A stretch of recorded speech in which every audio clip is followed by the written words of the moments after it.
palakpakan na may kasamang hiyawan dyan. Salamat po. In this world that everybody wants to be Maria Absalon, allow me to be your Maria Clara. For I always believe that the best place to be accepted is just to be yourself. Good evening, people of Marialuz!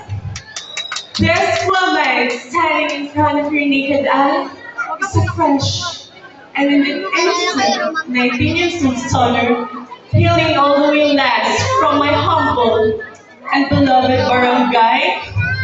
Barangay Marialuz, Sitio Tacte!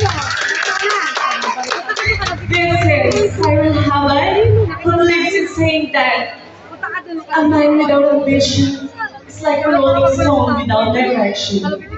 Thank you so much.